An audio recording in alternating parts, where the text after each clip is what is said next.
at the conference. There were about 20 of us, men and women, most of whom were married. One evening, we found ourselves in a bar. Local men were quite persistent in courting the women from our group. We could hardly contain our smiles as we watched their attempts. One particularly unfortunate approach prompted the comment, "He's lucky I like this beer, otherwise he'd already be carrying it." What if it was a famous football player, let's call him Jocko, who told you this? Would he have scored a goal? Asked another woman. Hell yes. Absolutely. It was unanimous. What if that meant, well, you know? Especially if it meant that. The women laughed sincerely, guys a little tense. Understand that these women weren't the ones who couldn't find a mate. They ranged from pretty cute to downright hot. They were in their late 20s to early 30s and dressed for a night out.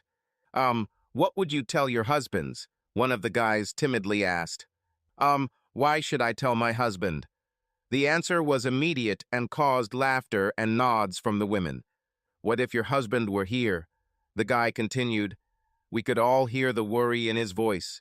One of the women, I think her name was Shannon, leaned forward with her elbows on the table and looked him straight in the eyes.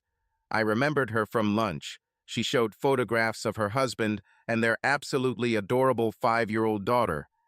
I would tell him that he knows how much I love him and knows that I will always come back to him, but I'm not going to miss this opportunity and I'll see him tomorrow. She spoke calmly and kindly, but with determination. None of us doubted that she was serious. Several guys' jaws dropped. I knew I had to. No, you wouldn't do that, muttered the guy next to me. The woman looked at him with pity. Yes, I would do that, and I think every woman here would do the same. You could go away with him tonight, but if I were your husband, you certainly wouldn't see me tomorrow. He was as serious as she was. Another woman tried to calm the situation. Listen, I love my husband. I wouldn't trade him for anything. Jocko doesn't mean anything to me and never will, and he probably won't even remember my name the next morning. But spending a night with him, just one night in our entire marriage, would be something I could remember for the rest of my life. An event, you know, with a capital C. It would have nothing to do with how I feel about my husband. After that, I would return home to the person I love, and everything would be as before. Ha, I heard Hayden laugh sincerely. I knew his name because he still wore his badge from the conference. I told him about it a long time ago, but he replied that he liked it. With a perverted smile, he asked if I wanted to touch him. I was confused until I heard everyone else laughing and realized he was playing a trick on me. But now, there was something about that laugh that said he wasn't really amused.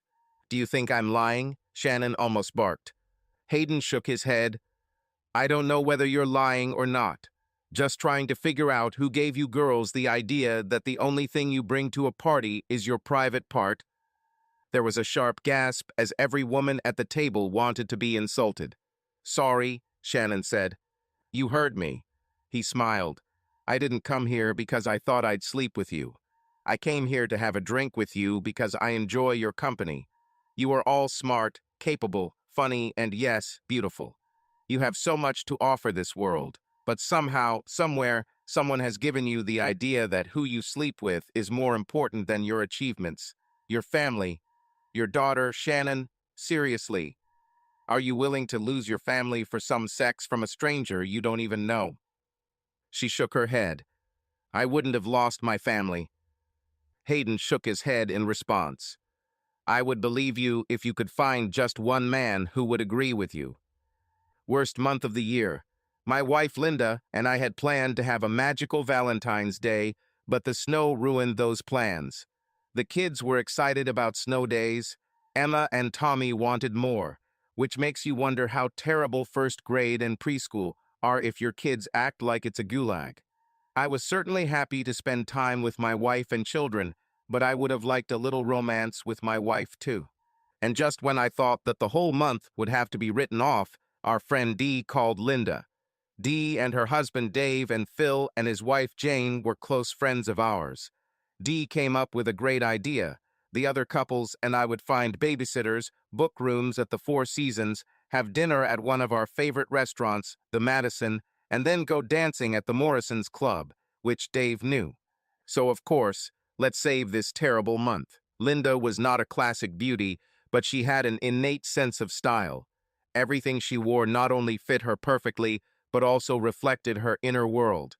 She put on a blue dress. It made her blue eyes look like they were glowing in the dark. It had long sleeves, a high collar, and a skirt that reached below the knees. The lower part of the skirt flared and barely noticeable swayed when walking, attracting attention. When she danced, it seemed to flirt on its own. The smooth, form-fitting, but not too tight fabric made you want to run your hands over it, hiding and highlighting the slender, feminine figure underneath. Linda smiled as she slowly walked down the stairs where I waited, dazed and open-mouthed. Our company met in a restaurant. We laughed, talked, and enjoyed great food, enjoying each other's company and the fact that February was finally ending. Linda was the most attractive woman in the room, and I probably told her so a half-dozen times. I looked for any reason to touch her, and she responded in kind, smiling into my eyes. It was a night to remember. We checked into our rooms before heading to the club. She apologized, saying that she needed to come into our room alone for a few minutes. I took advantage of this pause to make sure that the 4 Viagra tablets that I had put in my suit pocket at home were still there. Linda returned with a fake smile on her face, as if she was going to seduce me. "We won't be staying at the club long, will we?" she whispered to me.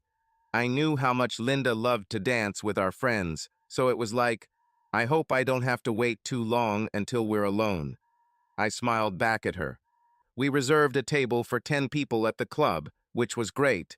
It seemed like a lot of other people were busy forgetting about February, but they weren't too busy to miss the 5 women in our group.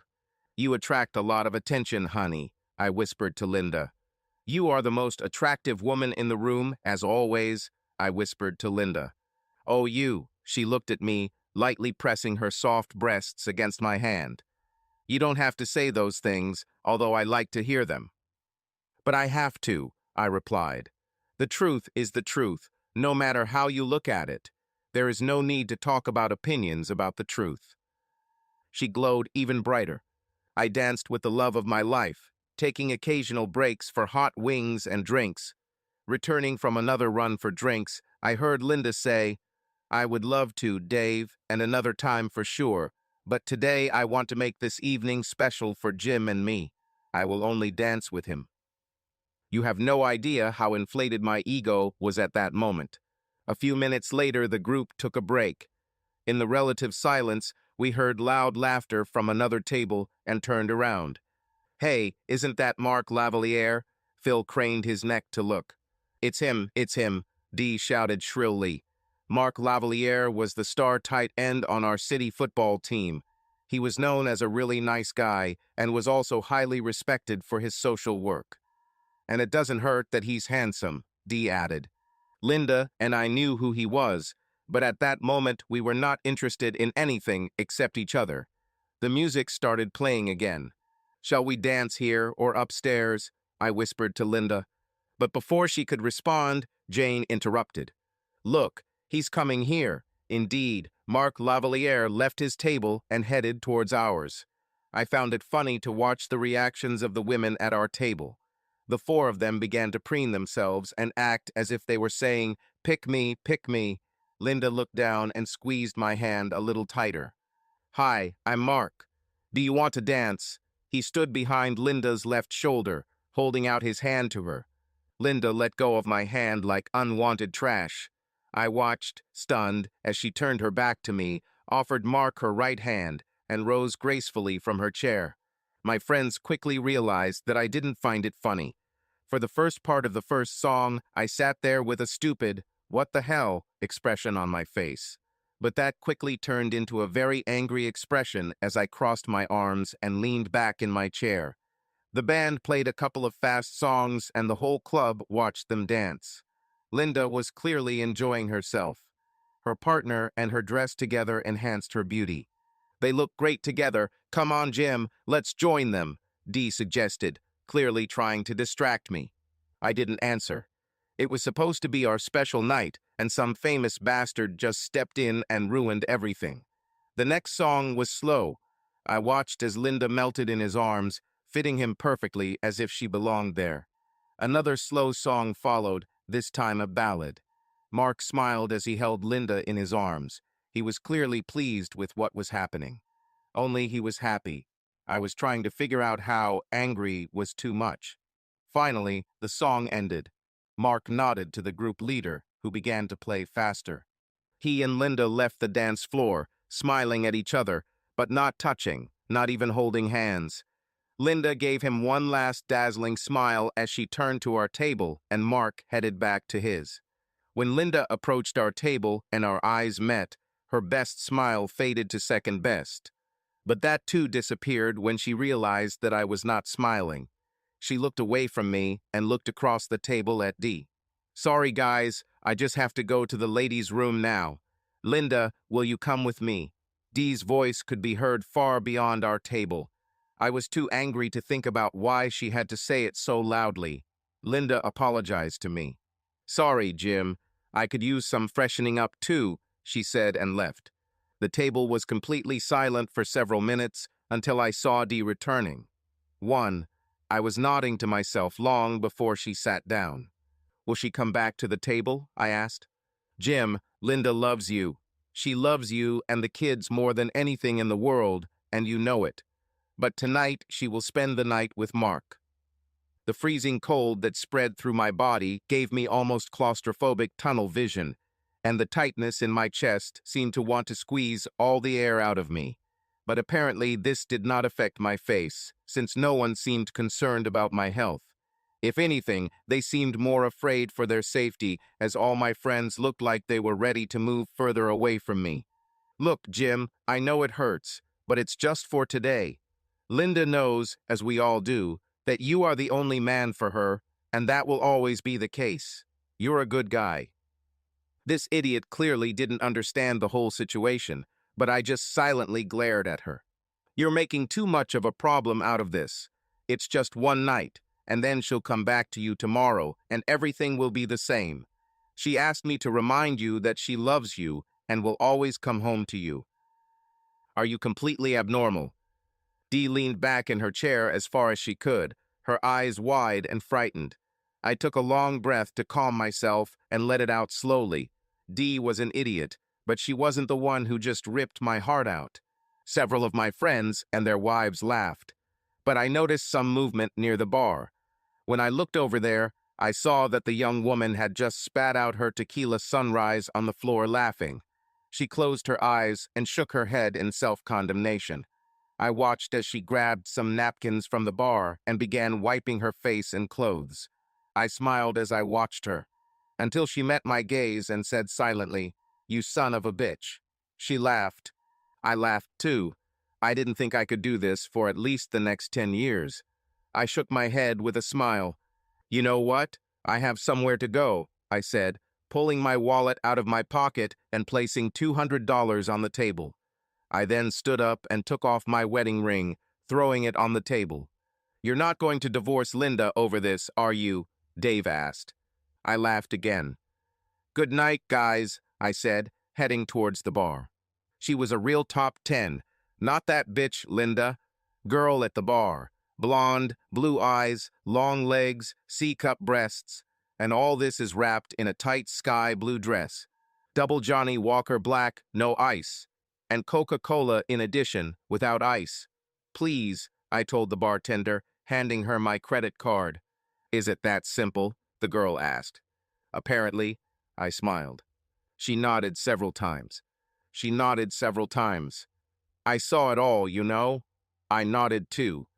When I wasn't looking at Mark, I was watching this sweet couple dancing and drinking, so lost in each other.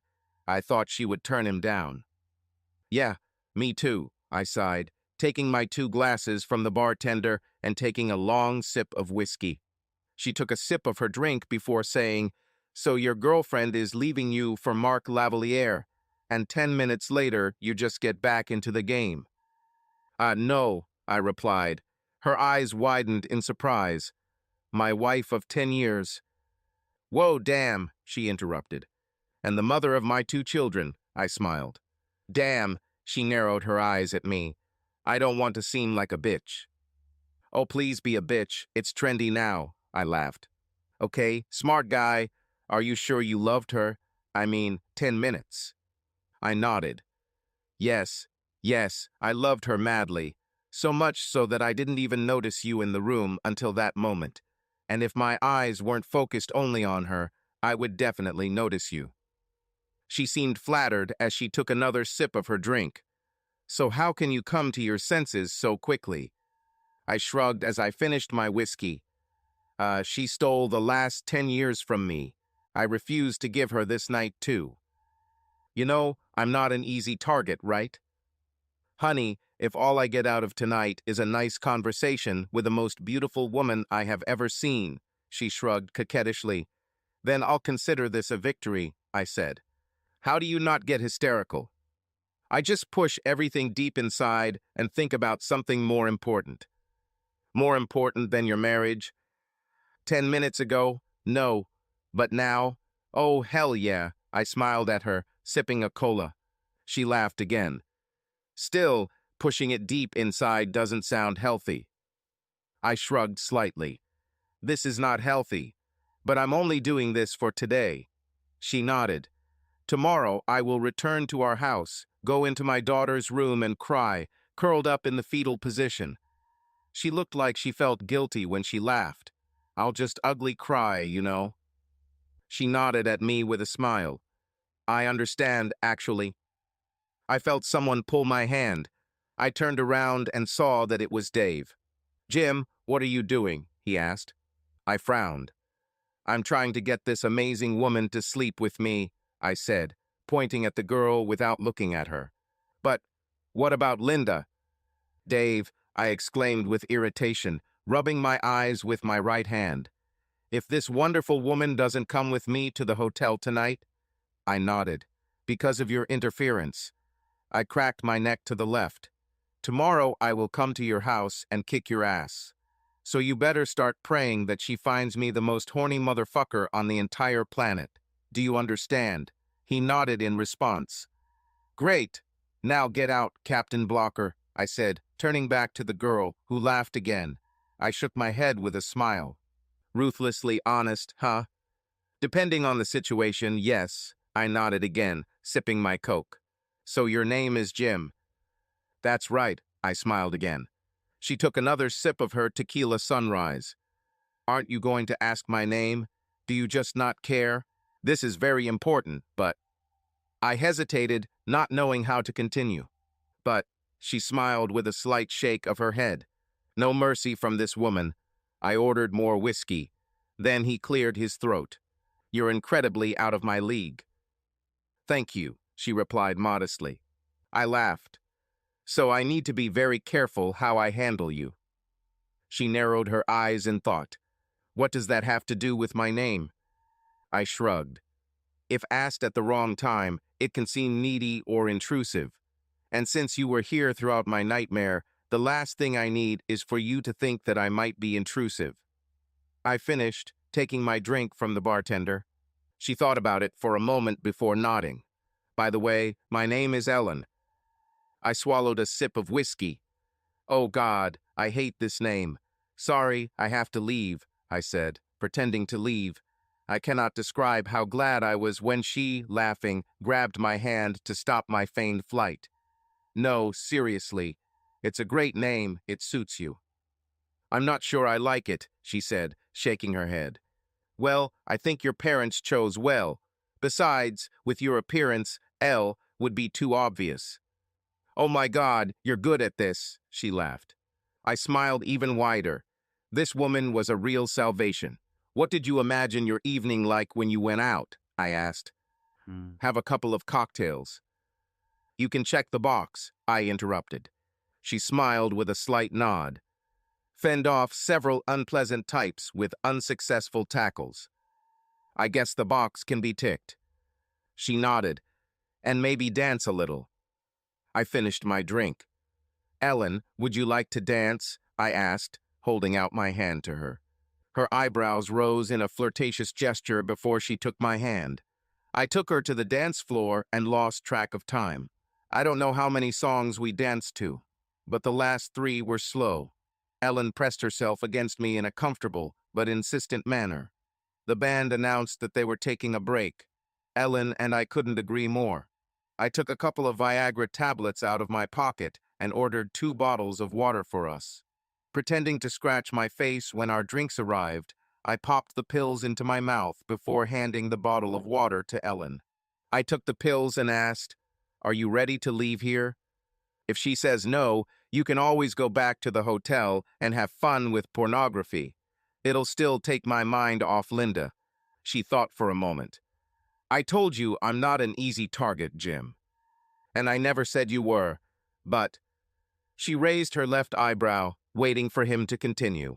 "I have a room at the Four Seasons." I slid my hands around her waist and pulled her closer. "With a bottle of Crystal on ice and a dozen chocolate-covered strawberries just waiting for me to command them to come." Well." She wrapped her arms around my neck. "I think I should at least try the champagne," she smiled. I smiled and nodded several times, slowly moving closer to her until I was almost touching her with my nose. I waited a moment for her to make a decision, and then she tilted her head slightly to the left, and I kissed her tenderly several times. "You taste delicious," I whispered. This brought out another quiet laugh from her. I carefully led her across the dance floor to the cloakroom at the entrance to the club. I looked to my right and saw that all my friends were still sitting at our table. But before I could wave at them, Phil, of all people, stood up and shouted, "Jim is my damn hero." And then everyone except Dee and Jane applauded. And I mean everything. The patrons, the staff, even the band members who were still on stage. Ellen blushed to the roots of her hair and covered her face with her hands. But I heard her laugh. I waved to the guys and a few other people around as Ellen, and I approached the exit. "You know we'll never go back to that bar again," she said with a laugh as I helped her with her coat. "Are you crazy? This is our new home." I smiled. "These people adore us," I said, putting on my coat. Ellen looked at the girl at the counter, who just shrugged and nodded. Ellen was embarrassed by some ridiculous feeling of shame, but still laughed. I held the door for her and hugged her as we walked towards the hotel. "Thank you for making this evening so wonderful," I told her. "Haha, I didn't do anything." "Oh, don't say that. You could very well just send me packing at any moment." She tilted her neck to look at me. "Are you serious?"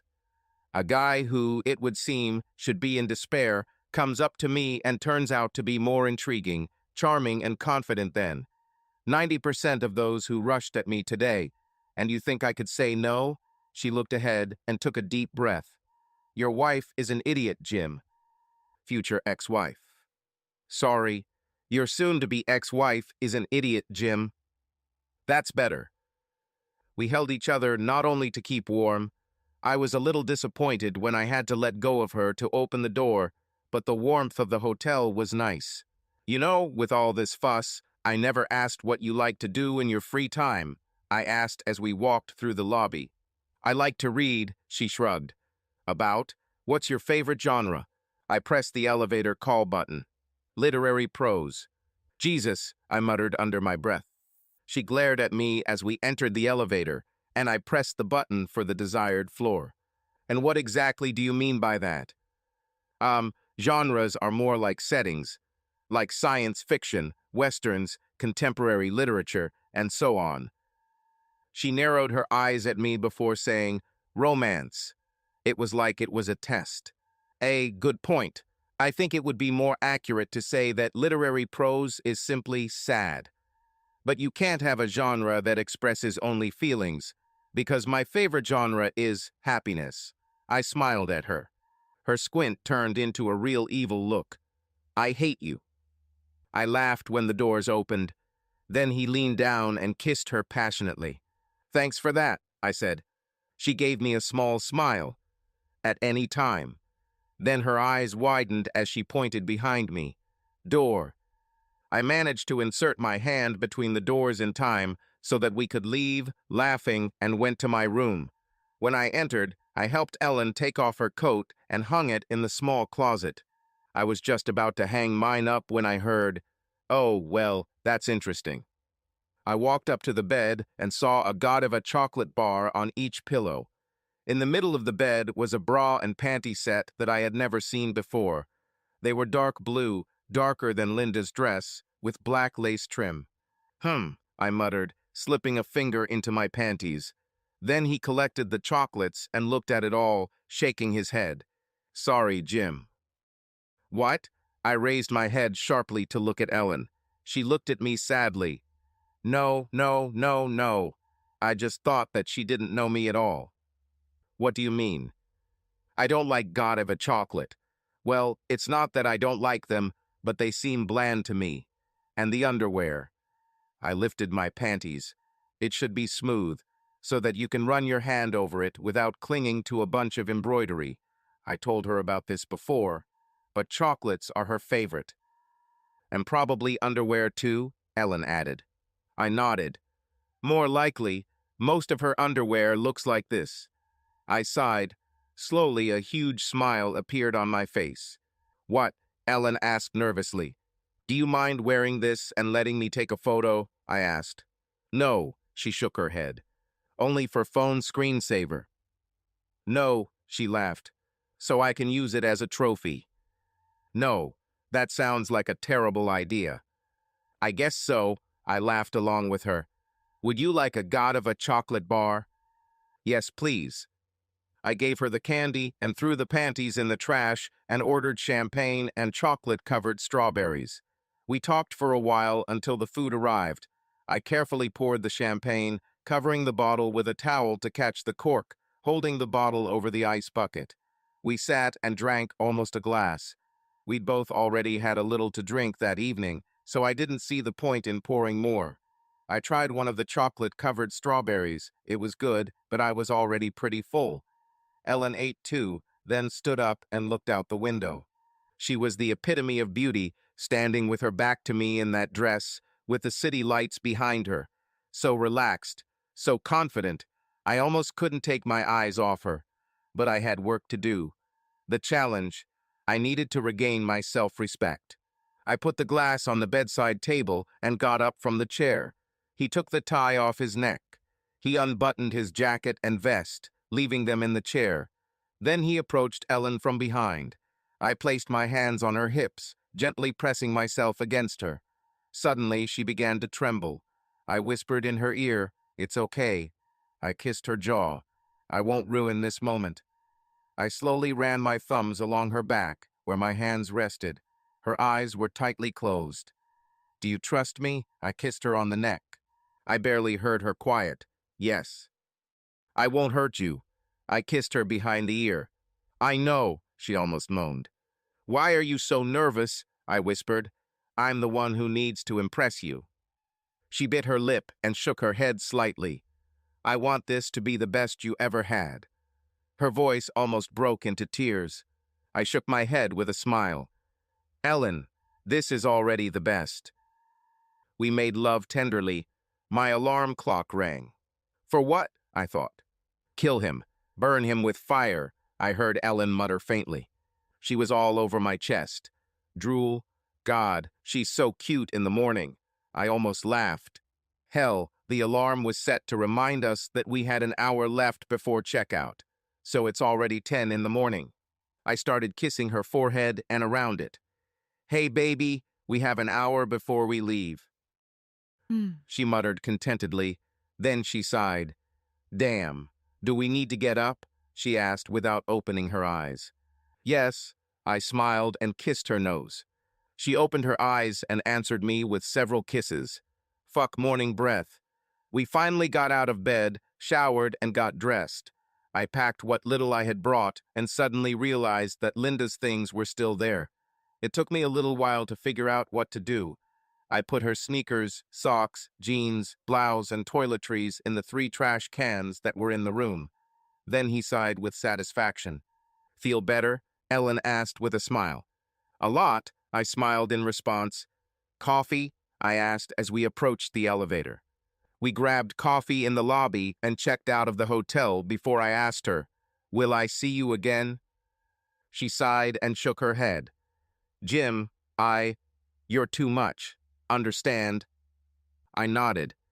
Yes, I'm going through a lot right now. No, she interrupted, shaking her head. I mean, yeah, you have a lot going on. But you are too. Everyone in the bar applauded you. I laughed. This is not normal. Believe me, I know. When did my husband leave me? I just fell apart. And you? She shook her head. It's clear. I nodded with another smile. But, and sex, she interrupted. Several people stopped and looked at us. It was. I laughed and patted her on the shoulder. Listen, I understand that you might not be able to handle this. Okay? She nodded in response. But do you have the strength to try before it really becomes too much? She shook her head. Don't know. Okay, I nodded with another smile. You are so much more than I could ever hope for, and I don't want to miss you just because it's not a good time, okay? Yes, she answered with doubt in her voice. So I need time to recover. How about I make a reservation for us at Madison for 8 p.m. this Friday? This will give you time to think about everything, and for me to recover a little from all this, I hope. Can you meet me at Madison this Friday at 8, even if the answer is no? She licked her lips, considering my proposal for a minute. Yes, she sighed. I can do this. She nodded. I smiled again. This is more than I could have hoped for. Thank you. Then I kissed her. She looked at me for a moment, waved goodbye, and turned to leave. I headed to Linda's and my Camry in the hotel parking lot. Forward and only forward. I parked next to our minivan and turned off the engine. I left my bag in the car. There was no point in bringing it if I was going to load it again. I went into the house and took off my suit, hanging it up. It was more of a tuxedo than a business suit, and since I've decided to spend the next few days in the office, I won't need it. I packed a suitcase with enough casual clothes for the week and took a few of my suits out of the closet and took them to the car along with the suitcase. There is a time for laughter, and there is a time for tears. And when something you love dies, you need to mourn it. Otherwise, you will never be able to move on. I went to what was now Linda's bedroom, sat on our bed, and pulled out my phone. I started looking through all the photos I had collected over the years of our marriage. I started crying already in the pictures from our engagement party, but I finally broke through before Emma's second birthday. That's when I fell on my side, clutching the pillow to me like a life preserver, and sobbed until my throat hurt. Finally, I cried. I got up, washed my face, and dried my eyes. He looked at his reflection in the mirror and said, "You're one tough motherfucker." I kept looking until I was sure I believed it. Then I left, locked the house, and went to the office. The office was equipped with a shower, televisions, a refrigerator, and a sofa for me to sleep on. I've had even less. I stopped to grab a few snacks and other things for my stay. Then I put everything in its place when I got there. I cried several times again. There was simply no other way. I was watching an old anime called Vampire Hunter D when my phone vibrated. I looked at the phone screen and saw, "Bitch." What's happened? "Hello, where are you?" Linda asked. I even pulled the phone away to look at it, hoping that somehow the phone would make sense of her last question. "You have find device, idiot. What does 'where am I' mean?" I heard her clear her throat. "When are you coming home?" "You were my home, until she destroyed it last night." Do you want to rephrase the question? "No, Jim, you still have a home." "Bitch, you burned it." The children ask when you will be home." "Crap. I forgot about those little buggers. I didn't forget them at the nanny's." "Fuck Linda, she could have taken them. I mean, in my misery, I forgot how to do it without ruining their lives too much. Tell them something happened and I'm at work. But I'll be there in 30 minutes. Then I hung up and took the keys. Emma and Tommy rushed across the living room to me as soon as I crossed the threshold. I got down on one knee and scooped up one of my children with each arm as they squealed, "Daddy," in my ears. None of them were silent for a minute. You would have thought they had been gone for a week, judging by the amount of important information they had to tell me. And of course, they had to correct each other on almost every point, because their brother or sister could not be right. It was loud, it was chaotic, and I couldn't get a word in even if I wanted to. This was exactly what I needed. Eventually, they calmed down and went back to playing, leaving me alone with Linda. I stared at her, waiting to see what crap she would come up with to fix everything. "It's still me, the same as always," she said with a gentle smile. Of course, she knew what I was thinking. "Nothing has changed. My love for you is the same as yesterday." I laughed and nodded. "Yes, that's the problem." I smiled. I think she realized that things weren't going according to plan. "Jim, I want to make this evening special for you. To thank you for allowing me to do this amazing thing." I sighed. "I didn't allow you anything. You did it yourself. And if by special you mean sex." "Well, yes," she said, rubbing the back of her head with her right hand. I nodded. "I don't have second-class sex with anyone." She lowered her hand, and her expression changed to anger. "And the incubation period of HIV is 6 months. I do not have AIDS. Well, yes, a minute ago you thought that I would have sex with you again. So excuse me if I don't take your word for it." I laughed. Now she was sulking. I shook my head. "You never knew me right. I know that our love will withstand any test and will last a lifetime. I know you're in a lot of pain. I know that I have to atone for this, and I will do it, no matter what the cost. But most of all, I know that you love me so much that eventually you will overcome your pain and everything will be fine between us." "God, you're delirious." She looked stunned, but was about to say something. I raised my hand to stop her. "We have no love. You proved it last night." "No, Jim, never think like that. You mean the whole world to me." I raised my hand again. "That's enough," I said in a condescending tone. "You can't get out of this. You can't pretend you love me just because you can say it." I shook my head. "Last night did you show me how I feel, children's welfare, our marriage? None of this matters if it comes between you and what you want. Jim, I didn't mean to hurt you. No, it's much worse. You didn't care if it hurt me or not. You wanted to be the center of attention, and you didn't care at what cost." She started crying again. "This is not true. Your actions say otherwise." After a long silence, she asked, "Who was that girl?" I pretended to take a shocked breath. "Which girl?" "The one you left with." She frowned. Ellen." I smiled as if I had pleasant memories of her, because I did. "Oh God, I hope she's at Madison on Friday. Did you sleep with her?" "Babe." I shook my head at her and sighed. "Because of you? I had the best night of my life." I didn't laugh or smile. I was just being honest. She started crying again. She'll get used to it. I'm used to it." What now?" she asked quietly between sobs. "I need to call LV and find out what awaits us." "No," she whispered. Suddenly, she burst into uncontrollable crying. She tried to rush towards me, but I pushed her away. She was shaking all over. I had never seen her so broken and could not even imagine that she could be like this. "I never wanted this. Never, never this. I wasn't looking for this, never. Neither him nor anyone else. You know that this is not so. You have seen everything. I would never do this. I I love you so much, Jim, and I want you. Only you. Please believe me. Please tell me I didn't ruin everything. I'll die if I destroy it. You're strong, Jim. Please tell me we can fix this. Please give me some hope. Please, for God's sake, tell me you love me."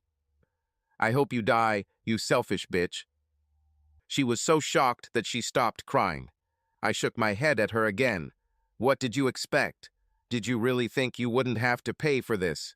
Now she was shaking her head, as if confused. "Because of this?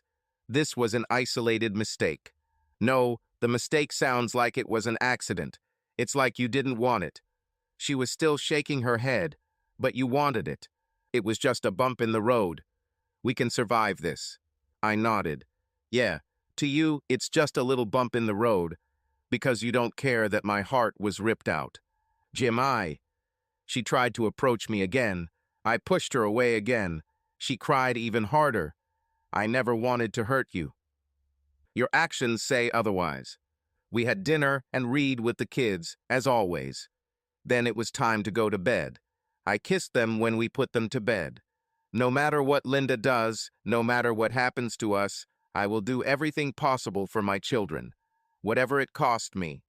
We returned to the kitchen, probably out of habit. Put the kids to bed, put away the leftovers from dinner, talk a little before bed. Linda reached out to touch my neck, as she always did when I was stressed. I waved her off. "Stop it," I said sharply, as if she were an annoying pest. She sighed. When it became obvious that she didn't know what to say, I said, "You need to get tested for styes this week." "Do you have to embarrass me like that, Jim? Mark is an athlete. He must be clean, I'm sure of it." "It's not for me, dumbass," I replied sarcastically. "Fuck you. I'm not stupid, asshole." "I'm not an asshole," I smiled. "I'm an asshole. The goat doesn't realize he's being offensive. Anyway, you slept with a professional football player.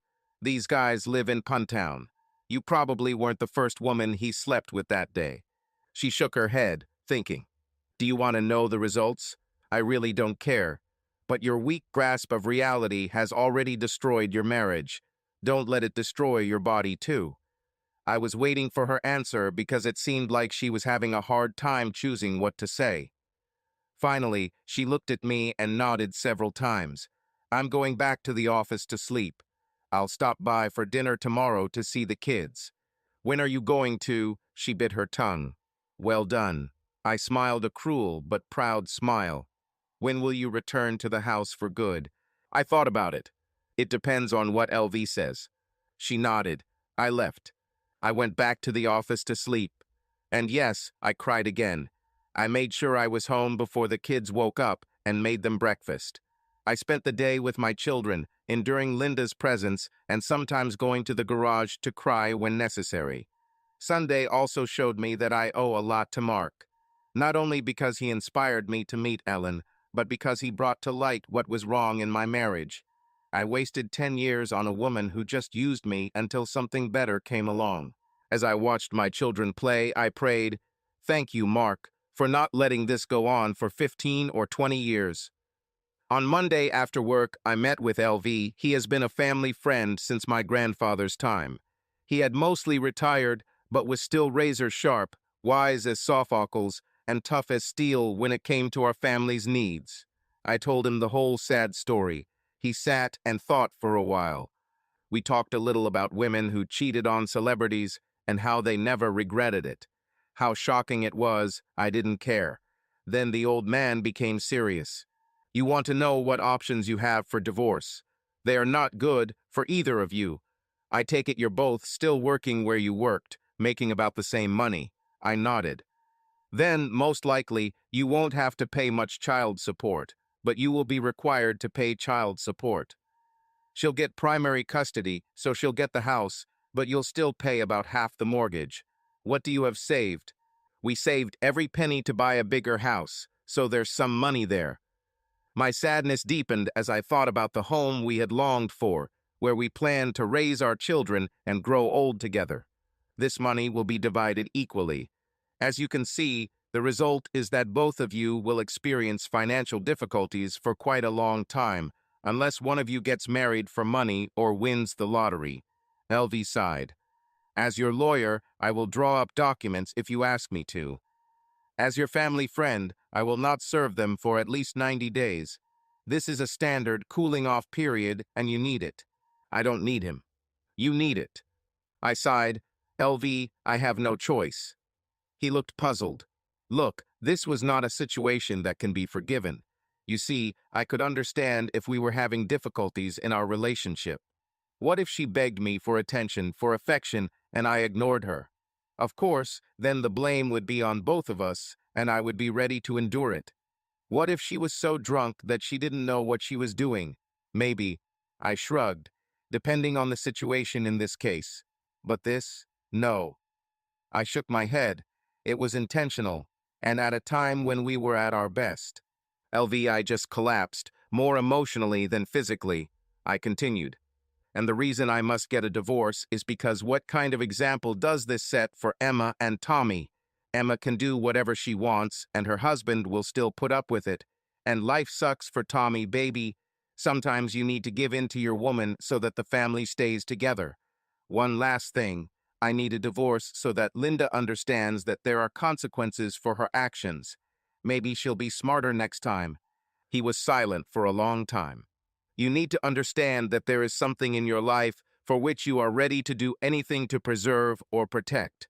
I know it used to be Linda. Now you need to find something, or better yet, someone to live for. Find it and let it guide your actions. It's simple. Children. Oh, damn.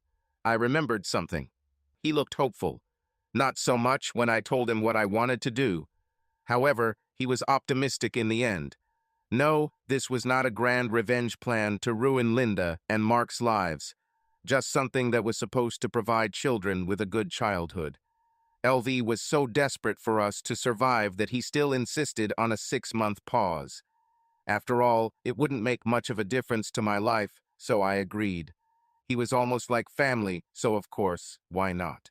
I came home that evening, smelled a delicious dinner, and saw my future ex-wife in that same blue dress, with a smile that tried to be the best, but was betrayed by her insecurities. She started backing away as I walked towards her. She stopped when she hit the kitchen counter. I hooked my fingers under the top of that shit's high collar and tore it open. Linda let out a small cry. I grabbed the broken ends and tore the damned thing in two, tearing it off her body. Linda stood shivering in her underwear. I crumpled up the remains of the dress and handed them to her. It's this kind of stupidity that makes forgiveness impossible. I didn't mean. I wanted. I sighed and walked over to the pantry and grabbed lighter fluid and a lighter. Go get dressed before the kids see you, I said, walking towards the fireplace. I threw the dress into the fireplace and carefully doused it with lighter fluid. Then I set it on fire and watched it burn. When I turned around, Linda was still standing there, just watching. Go get dressed. I don't know how I survived that evening, pretending to enjoy it all, but I managed. I can't say that I deserved any kind of Oscar. I didn't fool Linda, but the kids didn't notice anything strange, and that was all I cared about. We stood in silence for some time. I put the coffee on the boil. I talked to LV today. What did he say? That we are too poor for a divorce, I said, looking at her. She looked wary, as if she knew it was a trap. I told him to go ahead with it. Her shoulders sagged. And how? She didn't finish. I want to do what is best for the children. I saw her nod. And one day I heard about a couple who got divorced, I don't know why. But they earned good money. One was a doctor, the other a lawyer. I made sure she was watching me. Each of them bought an apartment for themselves, but left the house so as not to disturb the lives of their children. She looked puzzled. She knew we couldn't afford it. They changed every 2 weeks, taking turns living with the children in the house, and when they were not with the children, they lived in their own apartments. Are you really going to throw away our 10 years together over this? I don't throw anything away. I shook my head. You did it. Why are you making such a big deal out of this? It was Mark Lavalier. Can't you really just give me that night? I sighed. I don't make a big deal out of it. This is a big problem, you stupid chicken. She didn't like my insult. I'm sorry that you don't understand that cheating leads to divorce. But I spread my arms to emphasize the world around us. Almost everyone else understands. Judging by her expression, she didn't like any of this. So, what are we going to do? I'll finish renovating the garage for another bedroom. You stay in the master's room, and we will be housemates. She looked even more depressed. As soon as the children grow up and leave, then we can sell the house. If I find a serious relationship, I will bring her a few times to introduce her to the kids before she becomes a regular dinner guest, and you will do the same. I think at this point she really realized how badly she screwed up. From the moment he asked me to dance, I stopped and looked at her. She stood with her back against the kitchen table, arms crossed, staring at the floor. She shook her head. I was no longer in control of the situation. Everything just happened. I didn't know what I was doing. She finished, looking at me. This is complete nonsense. You didn't talk to me. You didn't ask if you could dance with him. You didn't ask if you could sleep with him. You didn't ask why I was upset when you sat down at the table.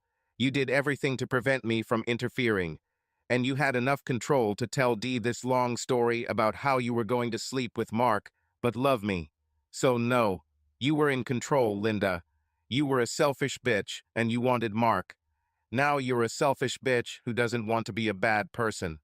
I guess I don't want to think of myself as a woman who could do something like that. Yeah, well, let me know when you get to the stage where it's my fault you slept with him. Her gaze went back to the floor, but now she looked sharply at me. I'm looking forward to this moment. Jim, I love you. I was about to answer, but she raised her hand and closed her eyes. I know. I know. She looked at me. But there must be a moment in the future when you can trust me again, right? I sighed heavily. Do you understand that I had to open my own savings and checking accounts today? She looked scared. Because I can't trust you to be there for the kids in the long run. She simply shook her head several times. But can I ever trust you again? Hope. In the end, I hope we can be friends again. For the sake of the children, if not for the sake of something more. Her eyes brightened a little at this small hope. Is it true? Take it easy, tigress. You have a long way to go before we get there. We drank coffee and talked about things that didn't matter. How much heavy stuff can you bear in a day? Even I had my limits. I need to get back to the office, I said when I noticed it was late. Can't you stay here? I looked at her like she was crazy. Please? I sighed. I have a date with Ellen on Friday. Oh God.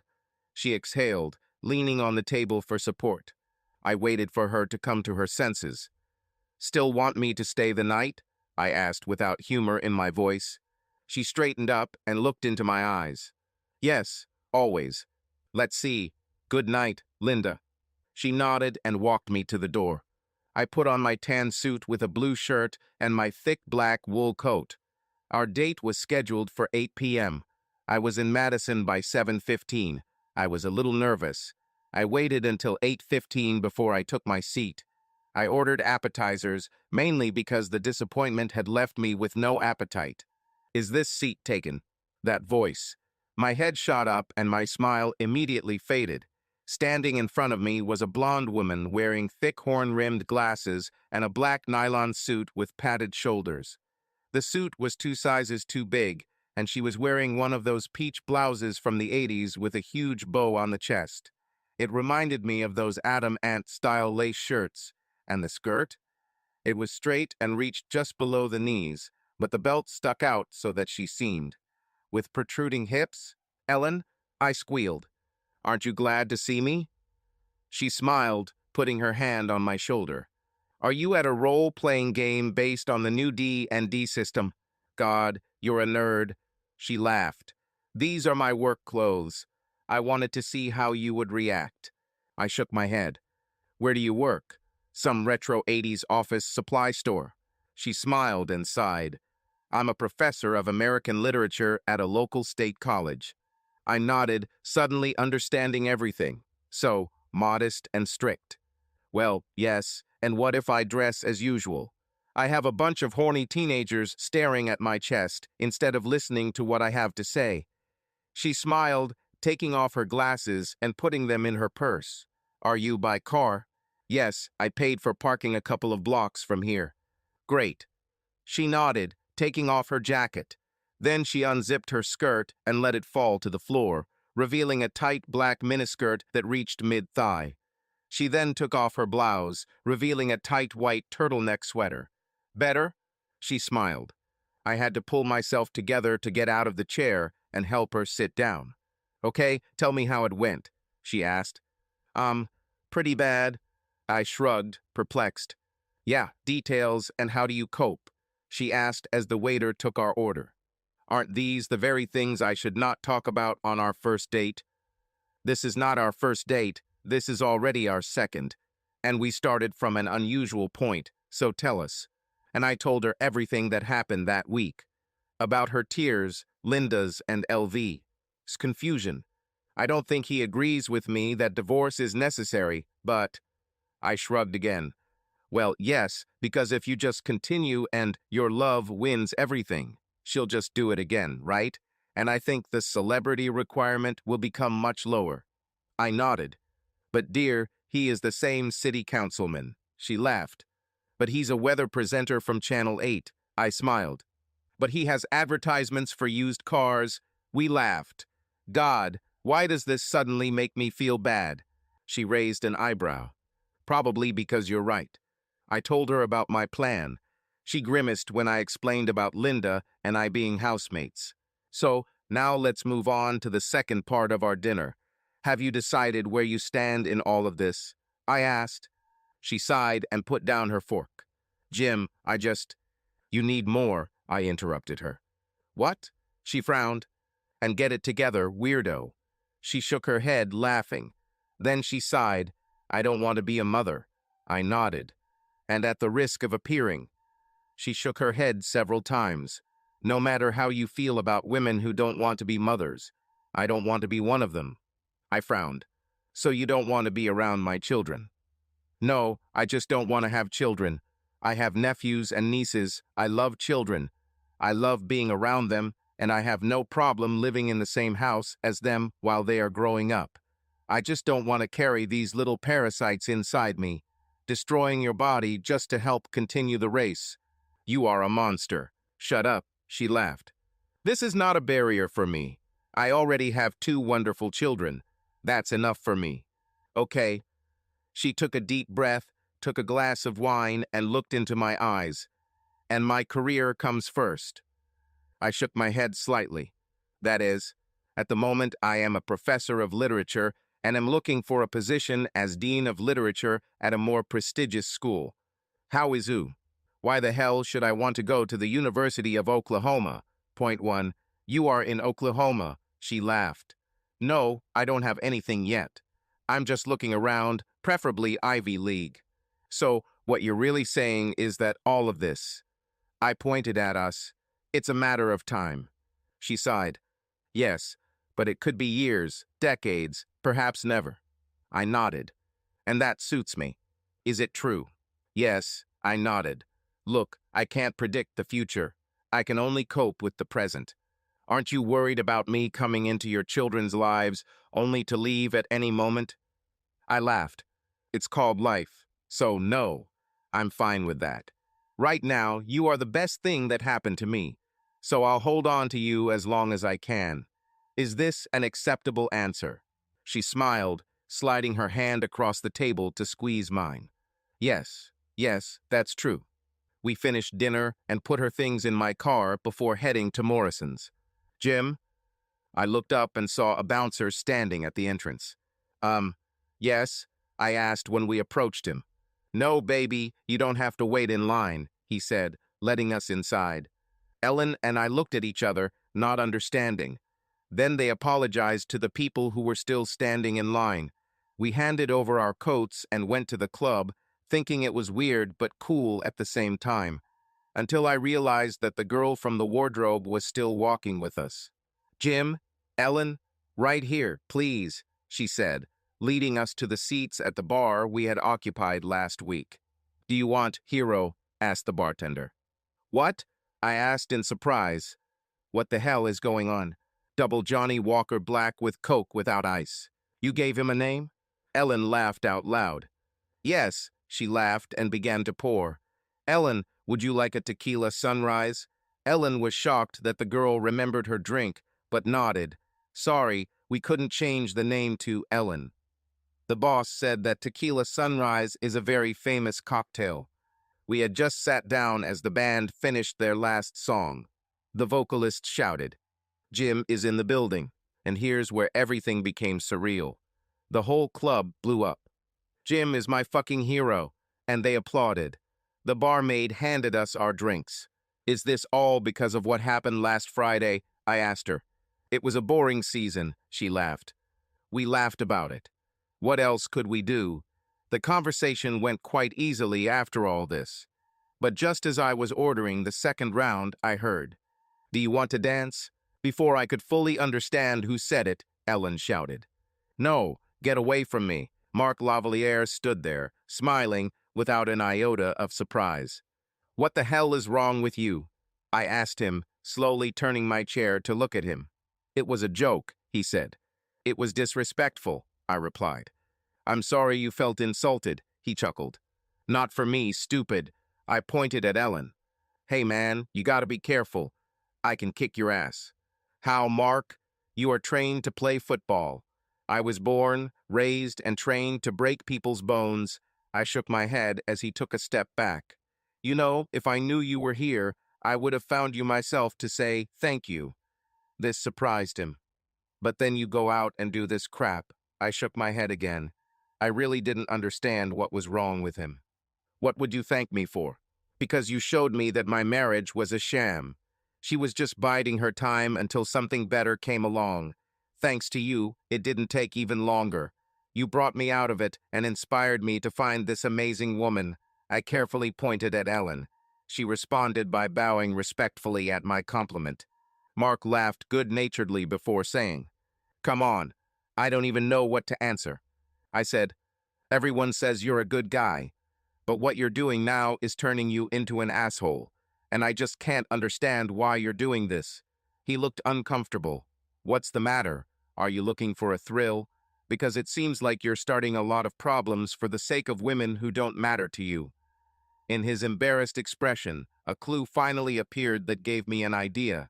Damn it, so that's it. Some asshole did this to you. Probably when you weren't famous yet. Fuck you. You don't know me. I'm not attacking you, boy. That calmed him down a little. I shook my head again. But you won't protect yourself from pain this way, brother. Someone will always get inside anyway. He shook his head as if I was wrong. No. No. I sighed. Look, man, I don't know if our society instills this in us or if it's really ordained by God, and I don't care. He laughed. But what I know works is to find one woman. I looked at Ellen, and focus on her, giving her all of yourself, and pray that she does the same. Mark sighed. And what happens when it turns out she doesn't? I shrugged. You cry, get up, dust yourself off, and find another woman. I looked at Ellen again, and you start all over again, and you continue to do this until you find the one that remains, or until you die. But you continue to move forward. No matter what happens to you, you need to mourn the loss of her and start again, because this shit you're doing right now is destroying you from the inside. He stood still, contemplating what I said, before finally turning to Ellen. I'm sorry I was disrespectful to you. I heard about Hero when the guys came. Some people told me who you were, and that lame joke was the best I could come up with to introduce myself. He nodded. Sorry. Ellen nodded politely. It's okay, Mr. Lavalier. I'm sure it sounded better in your head. He laughed. No, not really, but I appreciate your attempt to spare me the shame.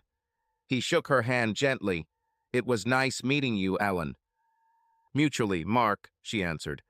When he extended his hand to me, I stood up from my chair, shook his hand, and gave this big guy a little hug. Take care of yourself, Mark, and let me know if you need anything. He smiled and nodded.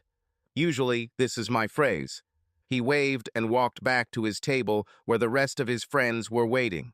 So there won't be a fight. I turned around and saw one of the visitors who had been listening to our entire conversation. I laughed before saying, No. At the end of the day, Mark is just like the rest of us. But he's trying to improve, Ellen added. I nodded. Shall we dance? I suggested. She nodded, and we finished off our drinks as much as we could before heading out onto the dance floor. What song should we order, Jim? Shouted the leader of the group. Without thinking, I shouted, Mississippi Queen by Mountain. We rocked until the end of the evening, and we rented a hotel cheaper than the Four Seasons. I returned home around 11 a.m. on Saturday to find Linda in the kitchen. She was still in her robe, staring at the cup of coffee like a living dead. I poured myself some coffee and sat down opposite her. So this is how it felt. She looked at me. Last week, when I studied it for a while, she was clearly crying. She looked like she hadn't slept well. Hurting her might have brought me pleasure. For a minute. Yes, I whispered loud enough for her to hear. She nodded. Sorry. My head was spinning with millions of nasty words that I could say to her. Words that would have hurt her even more. I don't know, maybe she caught me at a good moment, and I just couldn't say them. So I just sat and drank coffee. We, couldn't we just skip the rest, back to what it was? She begged. When I began to shake my head, she continued, I slept with another man, you slept with another woman. You felt destroyed. Now here I am. I still shook my head calmly. She let out a nervous laugh. Can't we just call it a draw? It's not about sex. Or rather, it's about sex, but it's about betrayal. The way you almost ran to him, as if he were your salvation, and I was disgusting to you. She closed her eyes and winced at my exact description. The children haven't woken up yet? She cleared her throat before answering. Any minute now. I nodded. I'll change clothes and start preparing breakfast. I finished my coffee and went to the garage. There I had a couple of cheap movable wardrobes and a single bed bought on sale. I changed my clothes and turned around to notice Linda standing in the doorway, watching me. She had seen me naked numerous times, so I continued getting dressed. Was she better than me? Every woman has her own Linda. She was just different. Do you like her other better than mine? I'm not with her because her other is better. I'm with her because when she promises something, I believe her. When I finished getting dressed, she followed me into the kitchen. Dee called. It's St. Patrick's Day on Monday, and our whole gang is going to Brennigan's for drinks and dancing. They hoped that we would come too. On Monday, she shrugged, still looking depressed. They said it would be early evening. I turned to face her. It would be easier if I introduced them and Ellen's children to the party here next Saturday. She almost shrank. I sighed. You'll have to move on, Linda. How? She screamed, and then quickly covered her mouth, looking towards the children's rooms. I came closer and hugged her. She buried her face in my neck and cried. Thank God the children didn't run out while we were already hugging. Is Mommy okay? Tommy asked, approaching us. Yes, baby. We're just arguing, I said, stroking her back. Mommy, why are you crying? Asked a worried Emma. Linda was silent. I can't blame her. How to explain to children the chaos that has become our life? We're just arguing, baby. You know how you and your friends sometimes fight at school? I asked. Yes, she nodded. I shook my head. The same. And just like you and your friends, Mom and I will eventually make peace. Fine. Fine. Emma didn't look happy, but it seemed to calm her down a little. Sorry, Mommy, she said. I felt Linda wrap her arms around my back and clung tightly to me, still hiding her face. After a moment, she let go of me, then turned around, squatted down so that she was eye level with Emma, and wiped the tears from her face. It's okay, honey. I'm fine. Your dad is right. We just disagree on one issue. She hugged them both and then kissed them on the forehead. Everything will be fine. When she released them, I said, Now run. Mom and Dad still have something to talk about. I'll call you when breakfast is ready. They nodded and returned to their rooms. When they left, Linda turned to me again. She looked at me and, dropping from a squat to her knees, said, You could use me. Linda. She slowly ran her hands up my jeans. I'm a girl of easy virtue, right? I sighed irritably. Use me. Tell me this is the only breakfast I'll ever get. By this point, I had already grabbed her by the hair. She gasped. I pulled her head back, forcing her to tilt her neck to the left and look at me. Take me to your garage and chain me there. Humiliate me and use me as you please. Just stop sleeping with Ellen. I can't do this. You know I deserve worse. I just need to be with you, and if it's like your bitch, then so be it. You are still the mother of my children, and as much as I want to hurt you. Do it, she interrupted. Hit me. Make me sleep on the floor. Whatever, just do this to me for the rest of our lives, she cried. I can't. I know what you want. Of course I want to. But I can't be with a woman I can't trust. She closed her eyes and shook her head before allowing me to help her up. I'm not proud of it, but I knew I'd replay the scene with a different ending later in the evening. I went to prepare breakfast. A party next Saturday seemed like a good idea. It was awkward at first, of course. Our children and other guests' children ran around the backyard enjoying the play area we had installed for Emma and Tommy. They shouted, laughed, and did not seem to notice the adults' awkwardness. Ellen called me before she drove up, just like I asked her to. I made sure to warn Linda and take her with me. If she was going to make a scene, it would be better to do it at the front door, so no one would know about it. We stood there for a few moments before there was a knock on the door. "Hi, Ellen," I smiled, leaning down to kiss her. "This is Linda," I said calmly. They both nodded slightly at each other. Then we stood for a few more moments without closing the door. Ellen was the first to break the silence. "Is this the moment when you call me a family destroyer?" Linda laughed quietly, then shook her head. "No," she laughed again. "Thank you for being there for Jim," she finished with a nod. Ellen smiled back, nodding. "Thank you for letting me enter your house."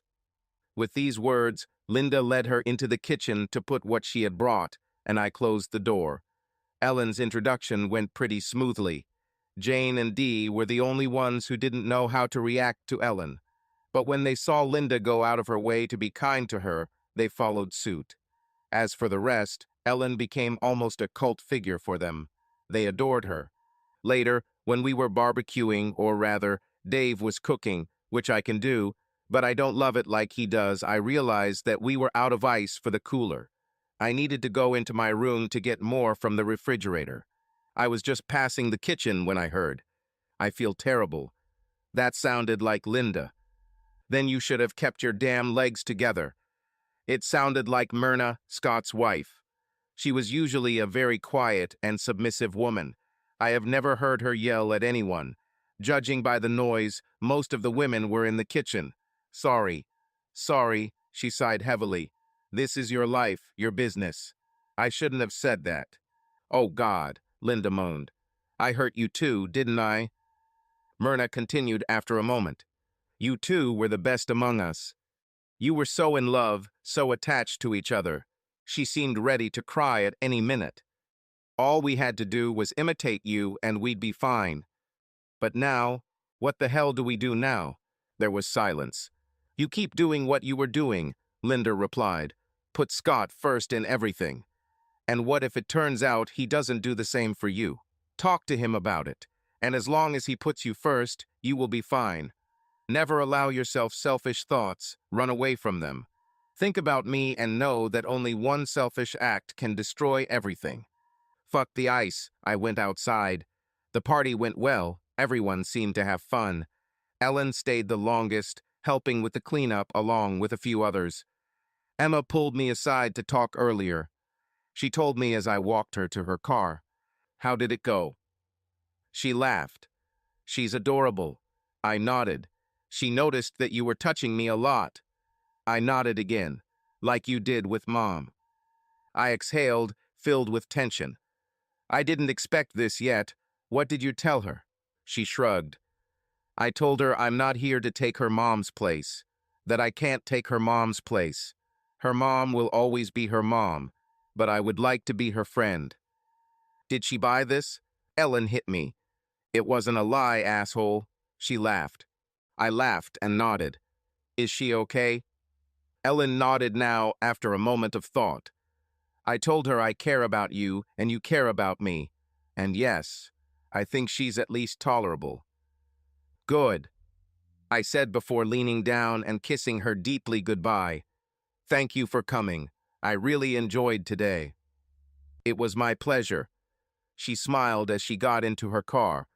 "And I would come even if I didn't like you." It was confusing. Why? "I love barbecue." She shrugged before walking away.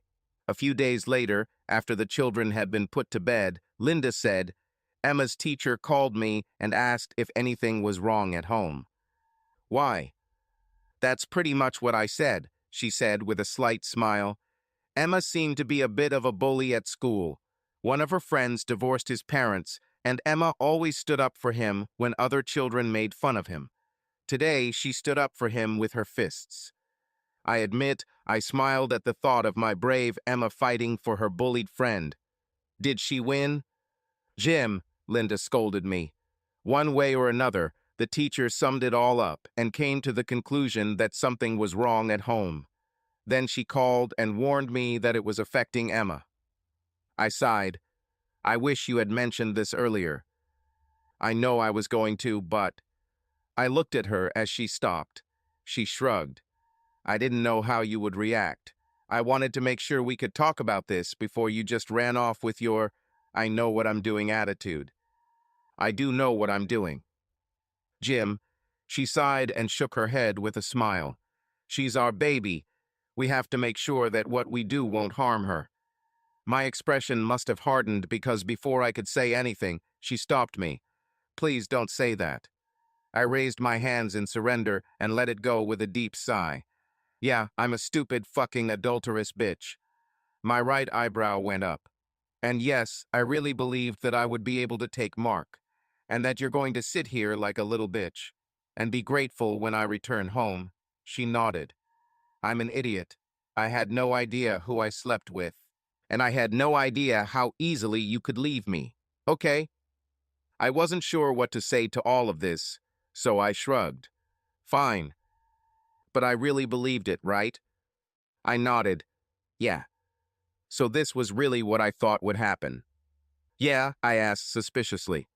Fine, she said cheerfully. So, selfish? Certainly. Silly? Check it out. No respect for you? The same. Intentionally putting my children at risk? She stopped and waited for me. Are you really trying to move on from what you did to our children? She laughed cynically. I won't get away from anything. No, it's my fault, okay? And what should we do about it? Once I had cooled down, we discussed what we would do and planned to discuss it with her tomorrow after school. The next day, Linda and I pulled Emma aside to see how she was feeling. Emma, I take it you hit a bully the other day? I asked her. He was picking on Lloyd. Did he hit Lloyd? No, she said softly. Okay, you know, if he only talked, then you'll have to keep talking. Right? I asked. Yeah, she muttered. Okay, then why don't you tell me why you actually hit him? She looked confused. Because he was picking on Lloyd. She shrugged. Fine. I laughed. Sometimes I forget that she is only 6.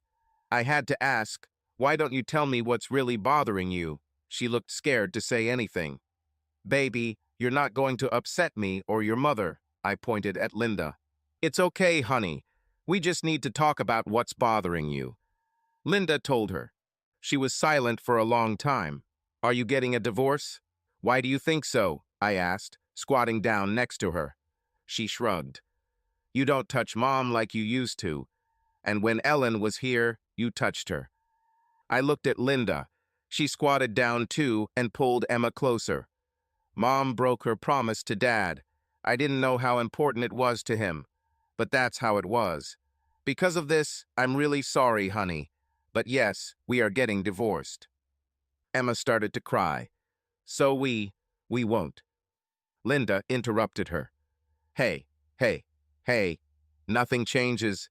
Fine, nothing changes. She hugged Emma. Dad isn't leaving. No, I laughed. You saw my room. It is filled with furniture. There are pictures of you and Tommy on the walls. Looks like I'm going somewhere. Really? She asked, hugging Linda. Linda pulled away and kissed her forehead. True, darling. The only thing that changes is that Mom has her own room and Dad has his own. Just like you and Tommy, I said. What about Ellen? Will she come? I laughed. I think she still likes having her apartment all to herself. Emma nodded. Good. Fine. I thought you liked her, I asked. Yes, but I don't trust her. She said she could steal my crayons. She said it was primo. We laughed. She did it now? I asked. What is primo? It means very beautiful, and she's right. You have a very nice collection of crayons. Linda smiled. Emma laughed. Linda squeezed her tightly, kissed her again, and then released her. Emma came up to me, and I hugged her too. He kissed her forehead one more time before letting her go. Are you okay now? I asked. She nodded several times. Your mom and I would never do anything to hurt you or your brother. Just let us know if you need to talk about it again, okay? When she nodded, I told her, okay, run. Go and get those crayons you're so proud of. I smiled. Thanks for that, Linda remarked as Emma left. You were right. Of all the nasty things I can accuse you of, deliberately leading us to this is not one of them. A few weeks later, Linda said that our friends wanted to go to Morrison's again that Friday. Ellen and I had been going there the last 3 Fridays, but this weekend we were planning to spend a quiet evening together. I looked at Linda. Why don't you go with them? Jim, she began to wail. No, I'm serious. You haven't gone out for a long time. You need a day off. I don't want to go out. Linda, you can't just go to work and come home to be miserable. You need an evening of rest. Ellen and I were planning a relaxing evening at home.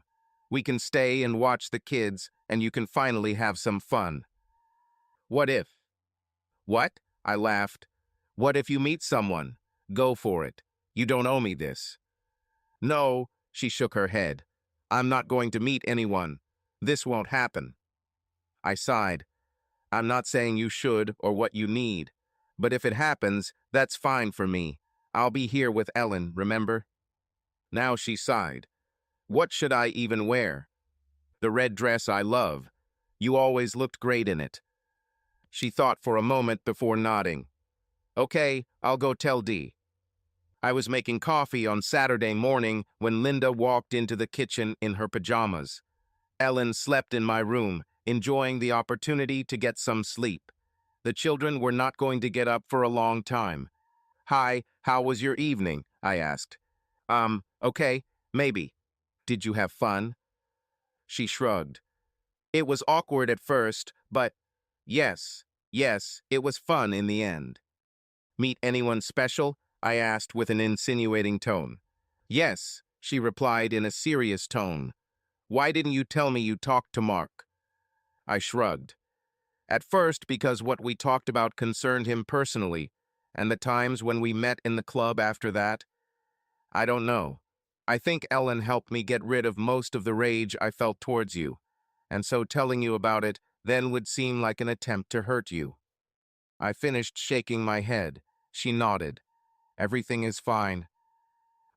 Yes. He apologized for his role in all of this. I told him it was not his fault, but mine, and last night he acted like a gentleman. Well, good. I poured us a cup of coffee. Are you going to repeat it? Maybe, when I need to go out somewhere, you know. The next day, Dee and Dave came to see us. Dave and I were talking in the backyard while our kids played. Oh, I'm dying to tell you about Friday night, he said. Why such delight? Linda said Mark was there, but pretended everything was pretty calm. No, I mean Linda. Well, I'll just tell you. We had been trying to get Linda to dance for an hour. She looked great, but at the same time she looked like she was ready to go, you know? One moment I was trying to figure out how to help, and the next I saw Mark behind her. Linda, he said. She turned to look at him, and as soon as she recognized him, she screamed, "No!" and jerked back sharply on the stool. We all started scolding him for all the trouble he caused, and I saw him raise his hands before he started talking over all of us. I came to apologize. We, of course, immediately calmed down, feeling like complete idiots for being angry with him. Linda, I just wanted to say how sorry I am for what I did. She had already calmed down by then. It's not your fault, Mark, it's mine. I did it. Is there anything I can do to help? No, she laughed. I just need to wallow in my sadness. She smiled faintly. Mark shook his head. I spoke to Jim a few weeks ago. This caught her attention, and he didn't seem like the kind of person who would want you to feel that way. She laughed cynically. Didn't you hear? I'm a selfish bitch. I don't care what Jim wants. I want to feel like this. I deserve it after what I put him through. Mark shook his head. You need someone to lean on. Linda just let out an evil laugh. Mark sighed. It doesn't have to be sex. Hell, it doesn't have to be me. But Jim has Ellen, and who do you have? She looked at him intently. I have no one. And it will be like this until we get through this. So you're just going to feel terrible. For how long? Until I can get him back. I think we all made some noise of disbelief at her words. We didn't want this. Her words simply surprised us. Or at least until I can go a week without hearing him cry in my room. Is Jim crying? Commented some idiot who was eavesdropping on our conversation. We all looked at him, but it was too late. Yes, Linda answered the guy angrily. Yes, Jim is crying. Then she stood up and walked a few steps away from the table. Did you heard this? Jim is crying, she shouted to the whole club. Your hero is mourning the death of his marriage. She pointed to her chest with both hands. I did it, the two-faced, corrupt bitch who broke your hero's heart, and I deserve to feel like the pathetic piece of crap that I am. But I will humiliate myself. I'll disgrace myself. I will do whatever it takes to get him back. Then she turned to us. Is that clear, Mark? Mark looked calm and caring for her, but raised his hands in submission. Linda wiped the tears from her eyes, returned and sat down in her seat. The band was just about to start playing, but the leader spoke first. Personally, I like to know that our hero can still deal with his emotions. And I think he wouldn't want you to suffer too much, miss. I hope it doesn't hurt you, but this song is for Jim. And then the guitarist started playing the opening riffs of Ted Nugent's Stranglehold. Linda laughed. He loves this song. Then let's dance to this, Mark said. No, she looked at him coldly. What if we all dance to this? He asked, looking around us. You can do this, right? And we all started pestering her until she came out on the dance floor with us. How was the rest of the evening? I asked. Very good, Dave commented. Once she came out and allowed herself to live a little, everything became normal. It was almost like bringing back the old Linda, you know. I nodded. A few hours later, Dave and Dee said goodbye. We saw them off before returning to the kitchen. Linda took a soda from the refrigerator. Do you want anything? She asked. No, I just wanted to talk to you for a minute. She leaned over the refrigerator and simply lowered her head, sighing heavily. How much did he tell you? She asked, closing the refrigerator and approaching the table. Most of it, I think. She nodded in response, opening a can of soda. He definitely told me about your rant. She took a sip before saying, I honestly feel like it was more like a speech. This really made me laugh. I shook my head. Linda, after everything we've been through, you know that I never. No, she didn't exactly scream. She shook her head. There are a lot of really terrible things you could say to me, and I deserve it all. She nodded. But you cannot tell me that I will never be yours again. She shook her head at me. I know you're still sick, but you're not allowed to take away the only ray of hope I have. Linda, I sighed, that won't happen. You don't know that. You always say you can't see the future. You can only deal with the present. Well, you can't see the future, so you can't say never. I rubbed my face. Linda, our marriage is dead. I pointed between us. It's dead. It's not dead. She shook her head. You still love me. No. She nodded. Let's see. Months passed. Ellen became a frequent visitor to the house, and we started inviting Linda to go out with us about once a month. About 4 months later, when everything had settled into a normal rhythm for us, I received documents from LU. I read them before taking them to Linda. What is this? She asked. Documents from LU, I said calmly. This surprised her a little. She nodded. Have you read them? Yes.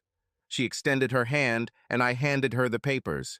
She cleared her throat before starting to read. When she finished, she looked at me and nodded, passing them back. I love you, she said. I laughed. I wish I could believe it.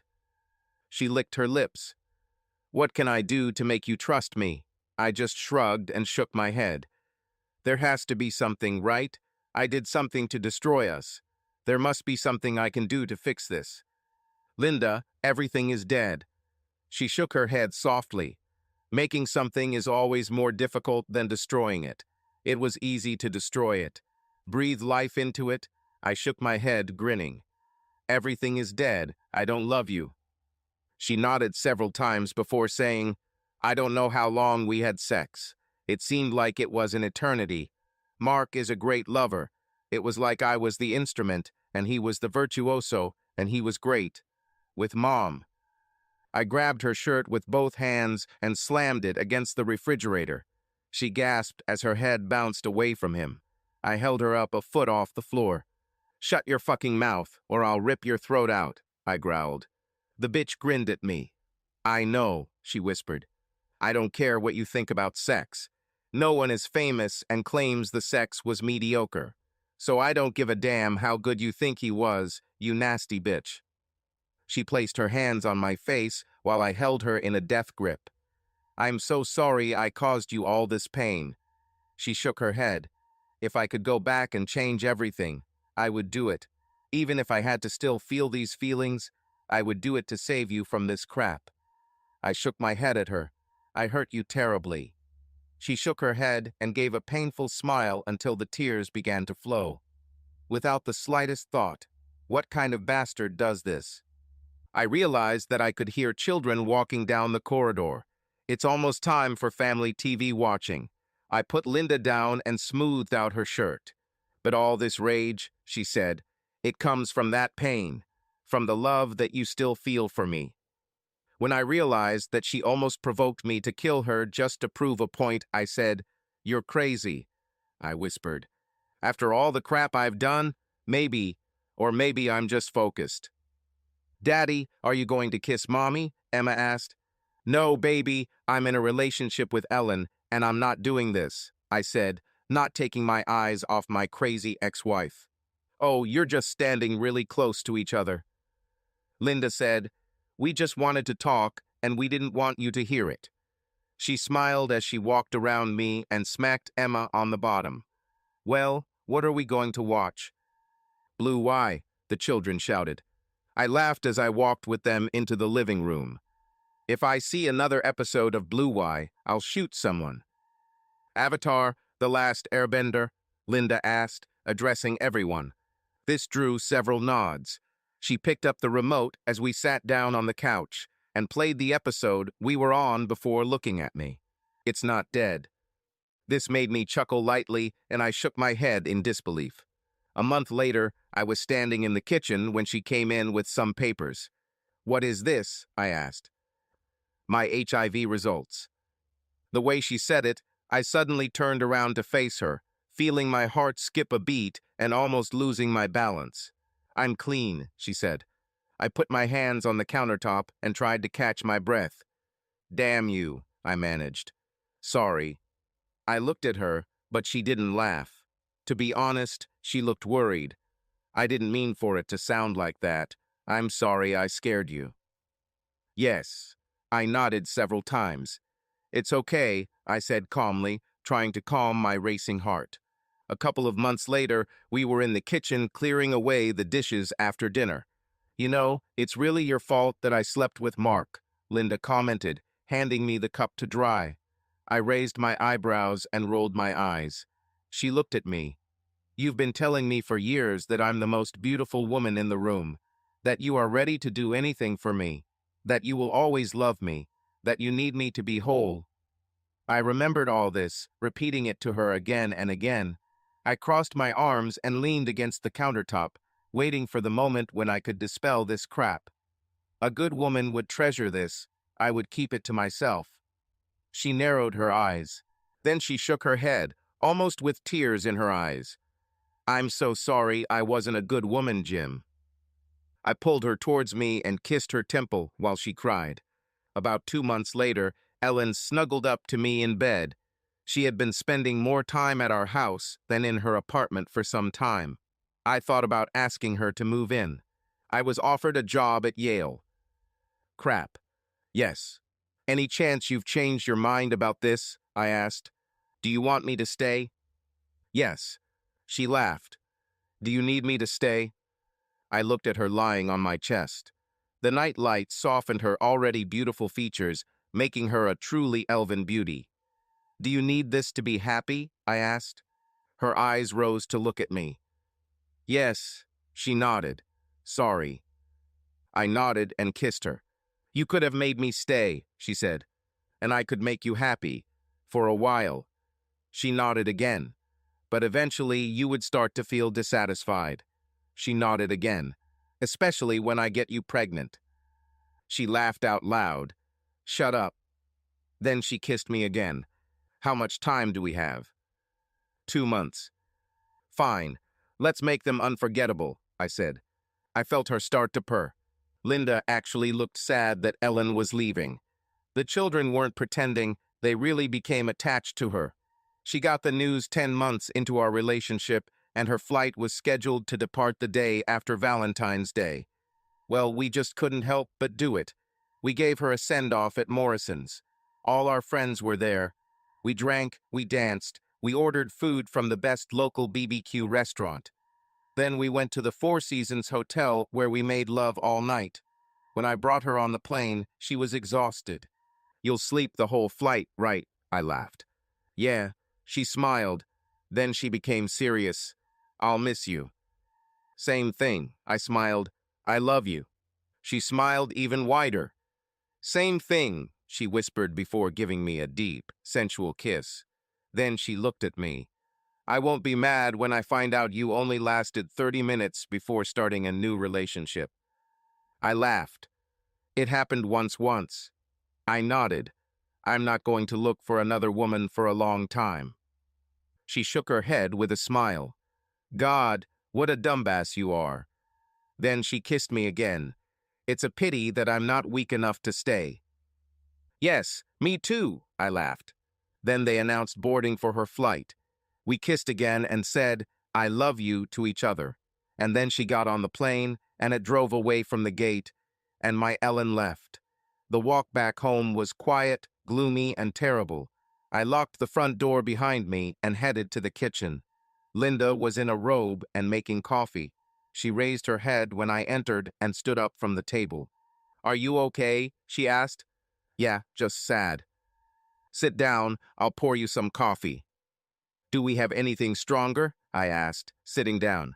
No alcohol, mate. I have Bailey's for coffee. I noticed that she had already taken it out. She saw me look at the bottle while pouring my coffee. I know. The only thing you ever liked from Godova was their coffee liqueurs. So of course they stopped making them, I laughed. Linda smiled and nodded, then brought me a cup. Thank you, I said. You're welcome, she smiled, sitting back down in her seat. You know, I really liked Ellen. I looked at her, slightly incredulous.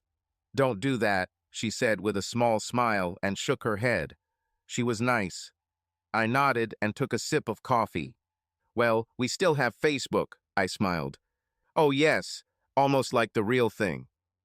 While we were drinking coffee, I couldn't help but notice that she kept looking at me. What? I asked.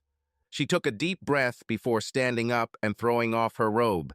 She was completely naked underneath. She approached me, crossing the small distance between us. I want a second chance. Her plane hasn't landed yet, I said incredulously. Ellen is not stupid, Jim. She knew what would happen as soon as she left. And then I realized what Ellen meant. The airport is only 30 minutes from my house. I shook my head. I never promised you a second chance. She squatted down and put both hands on my thing. I've been a good little bitch for a year. She shrugged. That seems fair after I thought you'd be my bitch for the night.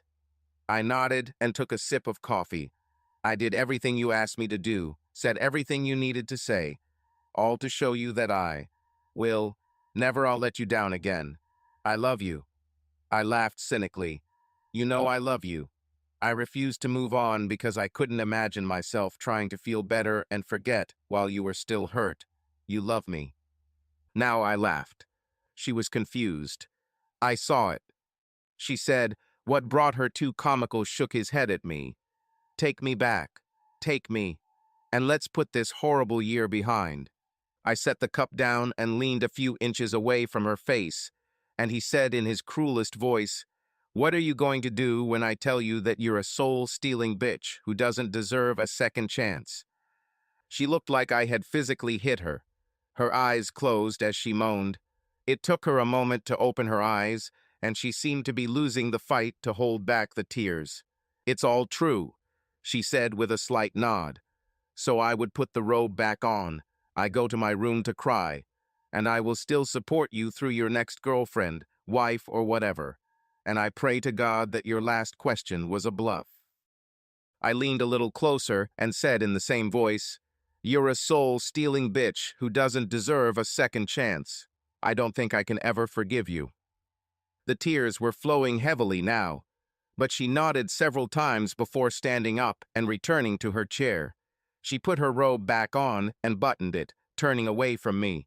I saw her wipe away her tears and try to get her emotions under control. "Are you hungry? The kids and I didn't finish the lasagna. There are a few pieces left." When she asked, she wiped her eyes with a kitchen towel. I stood up and walked over to her. She turned around just in time to see me and start backing away. She pressed her hands to my chest in a weak attempt to stop me. I pulled her towards me and kissed her.